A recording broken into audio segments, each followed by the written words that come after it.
Актуальныя праблемы сучаснасці, гісторыя, культура, родная мова і мастацкае слова. Пра гэта і не толькі пісьменнік і публіцыст Навум Гальперовіч гутарыць з вядомымі людзьмі краіны. Вітаю вас, дарагія сябры. Мне здаецца, што нехта з вас чуў такі выраз, што маўляў, журналістыка – гэта практычная работа, гэта не навука. Я думаю, што сённяшні мой суразмоўца і наша з ім гутарка абвергне вось гэты тэзіс, таму што сённяшні госць, доктар, прафесар навук Олег Георгиевич Лука. І вось я пачну з ягонай цытаты. «Інфармацыйнае грамадства без філасофска-навуковай асновы развівацца не можа». Вось так лічыць мой суразмоўца. І, калі ласка, Олег Георгиевич, продолжите гэтую думку. Навум Яковлевич, тут няма чаго абвяргаць. Гэта данасць. Журналістыка – гэта творчасць. А навука аб журналістыцы – гэта тая субстанцыя, якая развівае і тэорыю, і практыку. Лепш патрэбна было б сказаць і практыку, і тэорыю. Ну што ж, давайте пазнаёмім нашых тэлегледачоў з вами больш шырока. Олег Лука, гісторык, журналіст, дзяржаўны дзеяч. Нарадзіўся ў 1941 годзе ў вёсцы Лапковіца Асіповіцкага района. У 1968 годзе скончыў факультэт журналістыкі Беларускага дзяржаўнага універсітэта, у якім працаваў з 1971 года, а з 1986 па 1995 год быў дэканам. У 1995-1997 годах з'яўляўся памочнікам прэзідэнта Рэспублікі Беларусь, а да 2001-го намеснікам міністра адукацыі Рэспублікі Беларусь. З 2002 да 2004 года ўзначальваў Міжнародны гуманітарна-эканамічны інстытут, а з 2004 года стаў прафесарам кафедры гісторыі журналістыкі і літаратуры журфака БДУ. Аўтар шэрагу падручнікаў і манаграфіі, лаўрэат прэміі Ленінскага камсамола Беларусі, Саюза журналістаў Рэспублікі Беларусь, Залатое пяро і іншых. У 1996 годзе атрымаў званне заслужанага журналіста Беларускага саюза журналістаў. Вось гэты шлях у навуку, гэты шлях у журналістыку пачаўся з песень маці? З песень маці, з казак маці. І ўвогуле, бачыце, я нарадзіўся у пачатку вайны, але ж все ж таки свядомае жыццё пачынаецца ўжо тады, калі вайна адыходзіць цёмнай плямай. А у жыцці людзей з'яўляецца радасць міру і надзея на будучыню. І вось у гэты якраз час у самай справе у жыцці, не толькі маім жыцці, а ў жыцці пасляваеннага ці ваеннага, як хочаце, пакалення, быў спеў надзеі. Усе рваліся ў адукацыю, рваліся ў навуку. Это быў, гавораць часта, залаты час. Можа, гэта нават не адпавядае таму, што тады было. Гэта быў нейкі больш брыльянтавы час, таму што людзі адразу зразумелі, што яны перайшлі на другую планету. Таму што была вайна, это была пачварная планета. А тут прыйшоў мір, прыйшла радасць, прыйшла задавальненне, асабліва тады, калі вярнуліся бацькі з медалямі. Бацькі вярнуліся з перамогай, з пабедай. Яны пабедзілі беду. Пабеда. І поэтому, конечно, это была вельмі вялікая радасць. Але асабліва прыемна гэта тое, калі міма вёскі ішла чырвоная армія. Вызваленчая чырвоная армія. А потым яшчэ жнівень 45-го года з вайны прыйшоў мой Георгій Пабеданосец. Радавы вялікай вайны прыйшоў з вайны.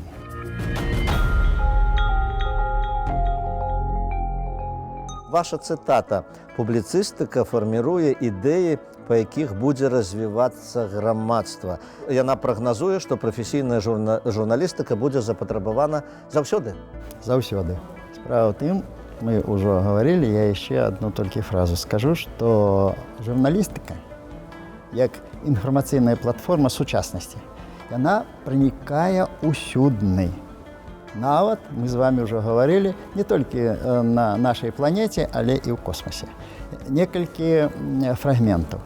Вы гаворыце пра адукацыю, пра навуковасць. Справа вось у чым. У нашаму універсітэту ў гэтым годзе 100 гадоў спаўняецца. Я і такія, як я, атрымалі ў жыцці вялікі падарунак, вялікі шанец вучыцца ў універсітэце і стаць адукаванымі прафесіяналамі. І тое, што мне ўдалося падпісаць сотні дыпломаў, але сколькі краін свету маюць дыплом нашага універсітэта, падпісаны, прабачаю, таксама нейкі гонар мной. Прыязджаю я другі раз у Ханой, мяне сустракаюць ва універсітэце цэлая вялікая кагорта факультэта журналістыкі Ханойскага універсітэта, які арганізавалі нашы выпускнікі. Гэта трыумф нашага універсітэта, трыумф нашага факультэта, і гэта вялікі ўклад у развіццё адукацыі і міжнародных сувязях, чаму вы прысвячаеце ўсё сваё жыццё. А ваша такая думка, ваше такое выслоўе, культура – генератор развіцця грамадства і чалавека. Культура – гэта тая сфера чалавечай дзейнасці і жыцця чалавека ў культуры. Чалавек – гэта увогуле нейкая субстанцыя культуры. Паспрабуйце сказаць некультурны чалавек. Шчыра скажам, што нам нейкім чынам так удаецца арганізоўваць сваю дзейнасць, што нібыта культура гэта нешта стаіць збоку. Не, культура стаіць унутры кожнага чалавека, з'яўляецца яго зместам. Я лічу, паміма ўсяго, што культура гэта эканамічнае паняцце. Чаму? Чым вышэй культура грамадства, тым вышэй вытворчасць, тым вышэй працаздольнасць, тым, а цяпер пойдзем ніжэй, тым вышэй культурнасць аднаго чалавека. Я часта на лекцыях ужываю такі факт, ці прывожу такі факт. Еду я раніцай на метро ў 6 гадзін, і ў вагон метро уваходзіць прыгожых чалавек 12, чуць ці не ў кожаных куртках, такі высокія. Думаю, што гэта за такое? А яны ўзялі і на аўтазаводзе ўсе выйшлі. Аказваецца, гэта ішла першая змена, інавацыйная змена высокапрафесійных рабочых аўтазавода, у якіх усіх вышэйшая адукацыя, у якіх моцная сям'я, якія паважаюць сваю вытворчасць, якія паважаюць сям'ю і свой калектыў і далей. Мы жывем не ў сферы культуры. Мы самі з'яўляемся суб'ектам культуры і генератарам культуры. Настаў, Наум Яковлевич, такі час, што прыйдзецца наперад усяго высунуць элемент развіцця нацыянальнай і сусветнай культуры. Нам больш баліць нацыянальнай культуры. Я чаму сказаў, што культура – гэта эканамічнае паняцце. Таму у нас сем'і будуць больш моцнымі, таму то адукаваны чалавек, у яго заробак добры. Яслі сад і гэтак далей, усё будзе. Школа таксама будзе. Школа будзе трымаць чалавека не ў дысцыпліне арганізаванасці, а яна будзе трымаць яго ў этыцы культуры. Вось. І пагэтаму мне падаецца тое, што чым мы будзем больш развівацца ў свабоднай і незалежнай Беларусі, тым больш будзем шанаваць сваю культуру. Дзеля чаго? Дзеля таго, каб павышаць не толькі культуру жыцця, а і дабрабыт, і якасць жыцця, і матэрыяльныя нават свае стасункі.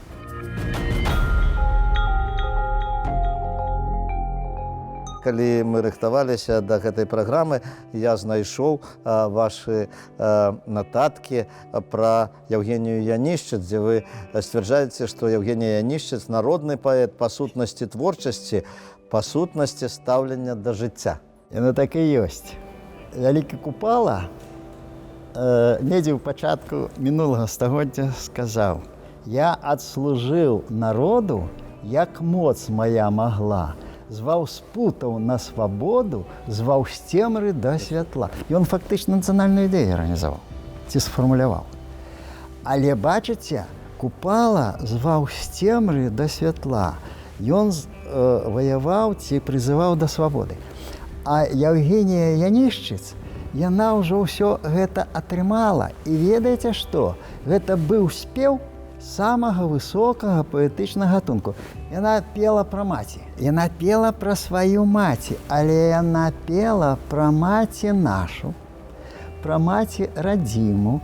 Яна не для слоў пела. Яна пела дзеля таго, каб мы сваіх родных адчувалі і ў космасе, і там, і заўсёды. Каб мы былі такімі этычнымі людзьмі, каб адносіны да маці сталі адносінамі да ўсяго грамадства. Евгенія Янішчыц пела пра нашу прыроду. Яна не пра прыроду пела. Яна пела пра возера, гай, луг і гэтак далей. Прырода не пачуе спеву. А вось калі пра прыроду пяе такі таленавіты паэт, гэта ж адбіваецца ў душы кожнага, хто крануў гэтае слова. І боль у Евгенія Янішчыц была. Да яшчэ якая? Напрыклад, для бабулі Паланеі свет не міл. У бабулі Паланеі 5 сыноў і 5 магіл. Вы ведаеце, які гэта вобраз? Мы з вамі неаднойчы гаварылі, што памяць гэта пра тое, што прайшло. Яна ж павінна не толькі там застацца где-то ў арсенале ў далёкім. Яна ж такая памяць, як боль бабулі Паланеі. Яна павінна ж гартаваць тых людзей, якія жывуць сёння, якія яшчэ будуць жыць заўтра. Тое, што наспявала Евгенія Янішчыц, гэта нейкая музычная феерія.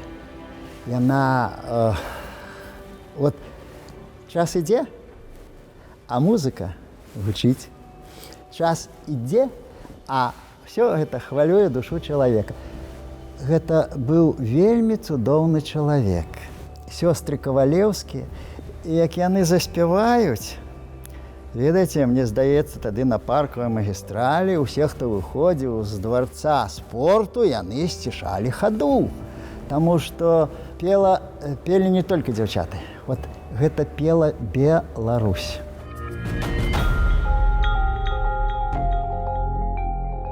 Цяпер наша апытанка традыцыйная. Што для вас значыць любіць сваё? Любіць сваё – гэта тое, што ляжыць у цябе на душы. Гэта тое, што блізка табе да сэрца. Назавіце 3 месцы ў Беларусі, дзе, на ваш погляд, варта пабываць кожнаму.